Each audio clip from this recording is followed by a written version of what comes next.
So, yun na nga guys. Meron kasi akong gustong bilihing perfume. 3 yon.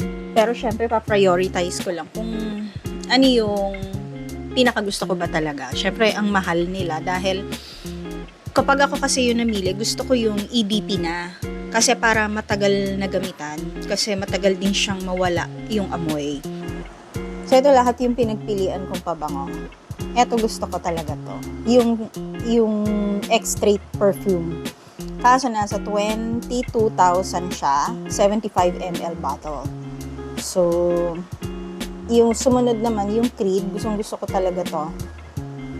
May pinaamoy din sa akin niya. Pero yung Creed Aventus for Her, yung gusto ko. Tapos, itong diptyque na to, mabango din yung diptyque. Ayun, diptyque. Tsaka yung Hermes, ang mabango din. Ito namang Creed, nasa, ganun din, 17,500. Lahat yan mabango, pero nauwi ako sa Jo Malone pa rin talaga. Siya yung nagwagi.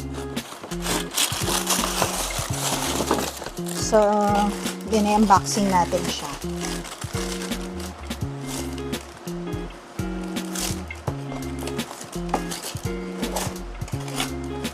Ito talaga yung nakita ko sa Okada. So, talagang hindi ako makatulog dyan. Kaya, binili ko yan. Ito yung Rose and White Mask Absolute. When you say Absolute, para siyang yung X-Straight perfume. EDP perfume. So, nasa halos 24 hours nandun pa rin yung kapit ng bango niya. So, 18,500 to. And maganda kasi sa Jo Malone, meron siyang pa-freebie. Ang cute nung ang cute ng paper bag, diba? So, yun. Meron siyang free na lotion na English Pear and Free siya. Isa to sa mga bestseller nilang scent. And meron siyang ano ba to? Peony. And basta, yun yung free niya.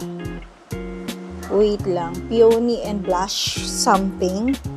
Oo, medyo, kasi EDT itong mga to cologne yung iba. So, ito kasi, parang limited edition nila yan na EDP. Actually, meron lang dito sa Okada, tsaka sa Greenbelt. Sa ibang Jo Malone outlets, wala daw to. So, that's why ito na yung pinili ko. Ang tagal na itong mauubos. So, yun lang, guys. Shinare ko lang. Pero, siguro, pagka nagkaroon pa ng budget, gusto kong bilhin yung Creed Aventus for Her. Tsaka yung parang may bago sila ngayon, kulay red yung bottle. Nakalimutan ko lang kung ano yung pangalan. So, yun lang. Bye!